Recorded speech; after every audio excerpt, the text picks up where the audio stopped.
اگر اس پر ایکشن نہ لیا گیا تو میں سمجھتا ہوں کہ ہماری جو باتیں ہیں وہ آنے والے دنوں میں سچ ہوں گی، اور یقیناً ہم لوگ بھوک، افلاس اور غربت کی زندگی تو پہلے گزار رہے ہیں، لیکن جب ہمارے پاس کھانے کے لیے اناج بھی نہیں ہوگا تو یقیناً ہم سب کی موت واقعہ ہو سکتی ہے اس میں۔ میں اس میں آپ کو بڑا کلیئر بتا دوں کہ پاکستان میں، پوری دنیا میں کچھ رولز ہیں، کچھ ریگولیشنز ہیں، کچھ اتھارٹیز ہیں جو کام کرتی ہیں۔ یہاں والا حساب نہیں ہے کہ آپ نے تنخواہیں بھی لینی ہیں، موجیں بھی مارنی ہیں، سرکاری پٹرول، سرکاری گاڑیاں، سرکاری نشے ہیں یہاں پر نا، تو وہاں پر ایسا صورتحال نہیں ہے۔ وہاں پر جو گڈ گورننس ہے وہ بھی قائم ہے، جو باقی معاملات ہیں اوپر جو افسران ہیں سب لوگ دیکھتے ہیں معاملات کو، چیک کرتے ہیں، اور پھر ہی جو نا کرپشن ہوتی ہے وہاں پر بھی، لیکن آٹے میں نمک کے برابر۔ مگر یہاں پر جو کرپشن ہے وہ آٹا ہی آٹا ہے، نمک تو بالکل نام کی، ایمانداری یہاں پر نام کی ہے۔ اچھا اب میں تھوڑا آپ کو بتا دوں کہ یہاں پر صورتحال یہ چل رہی ہے کہ اگر آپ کے پاس کوئی زرعی رقبہ ہے، آپ کے کسی دادا کے پاس یا کسی پردادا کے پاس، اور جیسے جیسے لاہور میں ڈیولپمنٹ ہوتی گئی، آبادی بڑھتی گئی، اب شہری آبادی جو ہے وہ رخ کر رہی ہے دیہاتی علاقوں کا، کیونکہ شہر میں جو ہے وہ بڑی مشکل ہو گئی ہے، ٹرانسپورٹیشن رش بہت ہے، لوگوں کو میلوں سفر کرنا پڑتا ہے، گھنٹوں ٹریفک جو ہے وہ بلاک رہتی ہے، تو لوگ اس وجہ کر کے اب تھوڑا دور جانا چاہ رہے ہیں، تھوڑا کھلے ایریے میں جانا چاہ رہے ہیں، تھوڑا ٹریفک کے شور سے دور جانا چاہ رہے ہیں۔ تو یہ وجوہات ہیں کہ ہم لوگوں نے اب رخ کر لیا ہے مختلف ہاؤسنگ سوسائٹیز کا دیہاتی علاقوں میں، اور یہ جو ہاؤسنگ سوسائٹی مافیا ہے یہ بھی دیکھتا ہے کہ جناب مجھے ایکڑوں میں مربوں میں جگہ مل رہی ہے، اور سستے داموں 1 لاکھ روپے ایکڑ، 2.5 لاکھ روپے ایکڑ، 3 لاکھ روپے ایکڑ وہ لیتے ایکڑوں میں ہیں، لیکن اس کے بعد وہ 5 لاکھ روپے مرلہ جگہ بیچتے ہیں۔ میں آپ کو بتاؤں ایک رپورٹ میں نے تیار کی ہے جس میں میں نے دیکھا کہ گاڑیاں جو ہیں اس وقت ہمارے ملک میں مختلف گاڑیوں کی کمپنیز جو ہیں وہ بند ہو رہی ہیں، آپ نے بھی دیکھا کہ کمپنیز جا رہی ہیں، اس کی وجہ یہ ہے کہ چھوٹی گاڑی بکنی بند ہو گئی ہے۔ اب چھوٹی گاڑی کے اوپر آن بھی نہیں، آپ جب مرضی جا کے لے، لیکن ایک ایسی گاڑی ہے فارچونر جس کے اوپر ابھی بھی آن چل رہا ہے 70 سے 80 لاکھ روپے، اس کے لینے والوں کی لمبی لائنیں ہیں، اور ان میں جو زیادہ تر تعداد ہے وہ یہ ہاؤسنگ سوسائٹیز کے مالکان ہیں۔ کاروباری جو بھی تاجر حضرات کاروبار کر رہے ہیں ہمارے ملک میں کسی قسم کا بھی، وہ گاڑی 10-15 لاکھ سے اوپر نہیں رکھتے، وہ کہتے ہیں یار یہ پیسہ اٹھاؤ، اس کی کوئی 10 بوریاں گندم کی اور منگوا لیں، 10 بوریاں چنوں کی اور منگوا لیں، ہمارا کاروبار بڑھے گا۔ کیونکہ دیکھیں مہنگائی ہر انسان کے اوپر اثر انداز ہوئی ہے، مگر واحد یہ ہاؤسنگ سوسائٹیز کے مالکان ہیں جن کے اوپر مہنگائی اثر انداز نہیں ہوئی، جن کی لمبے لمبے ڈالے اور پیچھے پروٹوکول، جن کے پاس 5-5 گارڈ تھے انہوں نے 15-15 گارڈ رکھ لیے۔ وجہ کیا ہے؟ وجہ یہ ہے کہ یہاں پر کوئی بندہ پوچھنے والا نہیں ہے، آپ ایکڑوں میں زمین خریدیں، بورڈ آف ریونیو سے منظوری لیں، ایل ڈی اے سے لیٹر لیں آپ، اور جناب آپ ہاؤسنگ سکیم بنا لیں۔ اچھا اگر تو آپ کامیاب ہو جاتے ہیں تمام کام کرنے میں تو پھر آپ کسی حد تک جن لوگوں نے پلاٹ لیے ہیں ان کو پلاٹ دینے میں کامیاب بھی ہو جاتے ہیں، مگر اگر آپ کی معاملات ایل ڈی اے سے یا بورڈ آف ریونیو سے طے نہیں پائے تو پھر بھی سکیم کا بورڈ آپ نے لگا کے لوگوں سے پیسے آپ نے اکٹھے کر لینے ہیں۔ اب وہ غریبوں کی تنخواہیں، کسی نے اپنی بہن کے زیور بیچا، کسی نے کچھ کیا، کسی نے کچھ کیا، جا کے پلاٹ بک کرایا، پتہ چلتا جناب یہ تو سکیم ہی فراڈ تھی۔ اچھا اب یہ تو ساری چیزیں ایک طرف ہیں، اب جو ہم جس ٹاپک پہ بات کر رہے ہیں وہ یہ ہے کہ غذائی بحران شروع ہونے والا ہے۔ دیکھیں پوری دنیا میں آپ زرعی زمین کے اوپر ایک اینٹ نہیں لگا سکتے، بالکل نہیں لگا سکتے، آپ کو فائن ہوگا، اریسٹ کر لیں گے، آپ کے اوپر پرچہ ہو جائے گا۔ یہاں پر جو صورتحال ہے میں آپ کو بتاؤں کہ یہاں پر جس کا دل جو کرتا ہے وہ کر رہا ہے، اندھیر نکڑی چوپٹ راج ہے، یہاں پر کوئی بندہ پوچھنے والا نہیں ہے۔ میں حیران ہوں اس بات سے کہ یہ ہمارے جو ہاؤسنگ سوسائٹیز بن رہی ہیں مختلف علاقوں میں، کنال کے ساتھ ساتھ آپ دیکھیں پیچھے آپ واگا کے قریب چلی جائے تو دڑا دڑ ہاؤسنگ سوسائٹیز کے بورڈ لگ رہے ہیں اور بن رہے ہیں، اور کبھی ہم گزرتے تھے وہاں سے تو ہم دیکھتے تھے وہاں پر گندم لگی ہوئی تھی، کبھی چاول لگے ہوئے تھے، کبھی مختلف قسم کی دالیں لگی ہوئی تھی، کھیت تھے، اور وہ یقیناً میں آپ کو بتاؤں کہ جیسے ہمارے پاس کوئی اس وقت معاشی صورتحال سے نکلنے کا کوئی حل نہیں ہے، آپ کو بھی پتا ہے ہمارے جتنے حکمران بیٹھے ہیں کسی کے پاس کوئی حل نہیں ہے اس وقت، سب لوگ یہ کہہ رہے ہیں جی قسط آ گئی ہے، بگڑے ڈالیں، لڑیاں ڈالیں، موجے منائیں، قسط آ گئی ہے۔ قسط آ گئی تو کیا ہم نے قسط کے اوپر انسٹالمنٹ نہیں دینی؟ انسٹالمنٹ تو ہم نے دینی ہے، مگر جیسے ہمارے پاس کوئی معاشی حل نہیں ہے، اس معاشی حل نہیں ہے اس بحران سے نکلنے کا۔ تو ہمارے سیاستدانوں نے نہیں دینی، قسط تو دینی ہے غریب عوام نے، دیکھیں وہ قسطیں تو بھرنی ہے ان غریب لوگوں نے جنہوں نے قرضہ لیا بھی کوئی نہیں ہے۔ بالکل ایسے ہی ہے، اور قرضہ ہم نے نہیں لیا لیکن قسطیں تو خیر ہم نہیں دینی، کوئی قرضہ نہیں لیا، ہم تو یہاں پر جو ہے وہ ہاتھ اٹھا کر جو ہے اس بات کی گواہی دیتے ہیں کہ ہم نے کسی سے کوئی قرضہ نہیں لیا، اور ہم تو آئی ایم ایف کے قرضدار نہیں ہیں۔ ہمارے وہ سیاستدان جنہوں نے آئی ایم ایف سے قرضہ اٹھایا ہے وہ اس کے دیندار ہیں، کوئی پاکستانی جو ہے وہ بندہ کوئی بھی جو ہے وہ اس کا دیندار نہیں ہے۔ ہم نے تو جو ہے وہ ہم تو اللہ کو گواہ مان کر یہ چیز جو ہے وہ اس کا اقرار کرتے ہیں، کیونکہ قرضدار تو وہ ہے جس نے اپنی ضرورت پوری کرنے کے لیے کسی سے قرض لیا ہو، لیکن پاکستان کی ضرورت تو پوری ہوئی نہیں، یہ قرض گیا کہاں، اس کے تو ہم جو ہے وہ ساری چیزیں ہماری آنکھوں کے سامنے ہیں۔ یہاں پر دیکھیں سارا جو مال بناؤ پروگرام ہے نا، وہ مال بناؤ پروگرام ایک دن ہمیں لے کے ڈوب جائے گا۔ یہ جو ہاؤسنگ سکیمیں بن رہی ہیں نا یہ بھی مال بناؤ پروگرام ہے۔ اب دیکھیں میں آپ کو بتاؤں ہمارا ہمسایہ ملک ہے چائنا، اس نے سختی سے پابندی لگائی ہوئی ہے کہ جناب میری آبادی بڑھ رہی ہے لہٰذا میری زرعی زمین کو کوئی بندہ نہیں ہاتھ لگائے گا، وہ ان کی جو سرزمین ہے وہاں پر آپ زرعی زمین کے اوپر گھر نہیں بنا سکتے. انہوں نے کیا کر دیا, انہوں نے کہا جی ٹھیک ہے آبادی بڑھ رہی ہے, فلیٹ سسٹم کر دیتے ہیں. انہوں نے بلڈنگز بنا لی ہیں, جدید لفٹس لگا دی ہیں, اس کے اوپر لوگ رہ رہے ہیں وہاں پر, کوئی پرابلم نہیں ہے یہاں پر. انہوں نے کنجسٹڈ کر دیے نا جگہ کو. جی بالکل ایسے انہوں نے اپنی جگہ کو نہیں بچایا, انہوں نے اپنا مستقبل بچایا. دیکھیں ہمارا تو مستقبل داؤ پہ لگ گیا. یہاں تو کنالوں کے گھر لوگوں کے دیکھیں جب ہمارے بچے آگے آئیں گے تو جب وہ دیکھیں گے کہ وہ کہیں گے ہمارے تو ملک میں کوئی کھیت نظر ہی نہیں آ رہا, ساری ہاؤسنگ سوسائٹی تو کیا کھانا ہم نے کہاں سے ہے. اور ہمارے پاس میں آپ کو بتا دوں کہ ایک واحد حل تھا, میں آنیئر بتا رہا ہوں, ہمارے پاس ہماری انڈسٹری ساری بند ہو چکی ہوئی ہے, ملک بحران کا شکار ہے, ساری چیزیں مشکل سے چل رہی ہیں. آپ کو پتہ ہے مہنگائی کہاں پہ چلے گی, عام آدمی کے حالات بھی مشکل ہیں, اس پہ اوپر بارہا ہم بات کر چکے ہیں. لیکن سلوشن کیا تھا, حل کیا تھا؟ حل صرف یہی تھا کہ ہم ایکسپورٹ کر کے اپنے زرعی اجناس کو زر مبادلہ لا کر اپنا قرض اتار سکتے تھے. اس کے اوپر کسی نے آج تک بات ہی نہیں کی, کسی نے توجہ ہی نہیں دی. اور ہم جو بات کر رہے ہیں, پلانڈ کام کیا گیا زراعت کی زمین کو پاکستان سے ختم کرنے کے لیے جو ہے وہ یہ پلاننگ کے تحت کام ہوا ہے. یہ بالکل ابھی بھی اگر اس پہ میں بڑا اسٹرکٹلی اس پہ کہوں گا کہ ابھی بھی اگر اس پہ متعلقہ عملہ جو ہے, افسران جو ہیں اور ضلع انتظامیہ اور گورنمنٹ, اور میں سمجھتا ہوں یہ تو پورے پاکستان کا ہی مسئلہ ہے, اگر وزیر اعظم صاحب بھی اس کے اوپر ایکشن نہیں لیتے تو وزیر اعظم صاحب یہ حالات جو ہیں وہ مزید مشکل ہوتے دکھائی دے رہے ہیں. آپ اس کے اوپر سختی سے نوٹس لیں. وزیر اعظم صاحب سے ابھی آپ سخت سوال کریں ووٹ کے چلے جائیں گے؟ نہیں وہ خیر نہیں چاہتے, ہم تو ان کو مشورہ ہی دے رہے ہیں, سوال تو نہیں کر رہے. سوال تو ہمارا ان کے ساتھ ہے کہ جو بندے جن کی ڈیوٹی ہے, جو لاکھوں کروڑوں تنخواہیں وصول کر رہے ہیں, اور ان کی ذمہ داری ہے اس چیز کو روکنا. ہمارے پاس ایک واحد زراعت کے محکمے کو ڈبو دیا آپ نے. ہمارے پاس زراعت تھی, ہمارے پاس اگر نکلنے کا دیکھیں ایک وقت تھا کہ ہمارے پاس بہت وسائل تھے, انڈسٹری تھی. جرمن کو ہم نے 1980 میں قرضے دیے, 1963 میں سعودیہ نے کہا آپ کی ایئر لائن پی ہے یہ بہت اچھی ہے, ہم آپ سے ٹریننگ لینے آ رہے ہیں. آج وہی پی ہے یہ دیوالی کے قریب ہے. تو تھے کبھی حالات پاکستان کے بھی اچھے, مگر اب اس وقت جو موجودہ صورتحال ہے نا, دیکھیں اب تو ہم موجودہ بات کریں نا, اب تو بڑا جدید دور ہے. اب ہم ماضی کی باتیں نہیں کر رہے, اب تو ہم یہ کہہ رہے ہیں کہ ہمارے پاس اب انڈسٹری بھی نہیں رہی, باقی معاملات بھی نہیں ہیں. اب اگر ہم نے نکلنا ہے تو ہم نے زراعت کے ذریعے نکلنا ہے. اور ہم وہ بھی اپنے پاؤں پہ کلاڑی خود ہی مار رہے ہیں.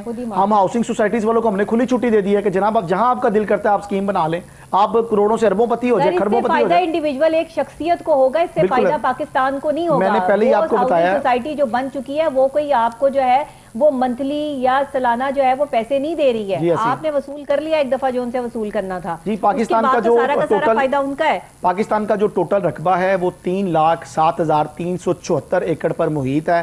اور میں آپ کو بتاؤں کہ یہ کوئی پاکستان بہت بڑا نہیں ہے جس طرح دیگر کنٹریز ہیں بہت بڑی ہیں. کئی دن لگ جاتے ہیں. ہمارا ہمسایہ ملک بھارت بہت بڑا ہے, چائنا بہت بڑا ہے, کئی دن لگ جاتے ہیں ٹریول میں کرنے میں. ہمارے پاس اگر لاہور سے آپ نے کراچی جانا ہو تو میرا خیال سب سے لمبا رستہ یہ کراچی تک کا ہی ہے, اس سے زیادہ نہیں ہے. وہ بھی آپ تقریباً 24 گھنٹوں میں ٹرین پہ بھی جائیں تو پہنچ جاتے ہیں. تو معاملات یہ ہیں کہ دیکھیں اگر چھوٹے سے پاکستان کو بھی اگر ہم نہ بچا سکے ان ہاؤسنگ سوسائٹیز سے تو آنے والا دور جو ہے وہ مشکل ہو جائے گا. اب اس میں میں آپ کو بتا دوں, ہم دیکھیں اب جیسے چیزیں باہر سے آ رہی ہیں, شوز باہر سے آ رہے ہیں, جیکٹس باہر سے آ رہی ہیں, تو پھر ہم یہی کریں گے کہ دیگر ممالک سے آٹا چینی چاول بھی باہر سے, آلو, ہری مرچ, ادرک, لہسن سب ہم جو ہے وہ چائنا اور بھارت سے منگوا رہے ہیں. جی ایسے ہی ہے. اور کیا رہ گیا پیچھے؟ آپ کے پاس جو ہے وہ پلاسٹک کے وہ پچھلے دنوں جو ہے وہ ایک لہسن جو ہے وہ ہم نے منگوایا, اور وہ لہسن کچھ عجیب سا لہسن کے مطلب وہ اتنے پتلے سے جو ہے وہ اس کے لہسن باریک سے کہ وہ نکلے بھی نہ. میں اس کو دیکھ کے حیران, میں اس کا پورا تجزیہ کر رہی ہوں یہ کیسا لہسن ہے, میں نے تو آج تک ایسا لہسن ہی نہیں دیکھا.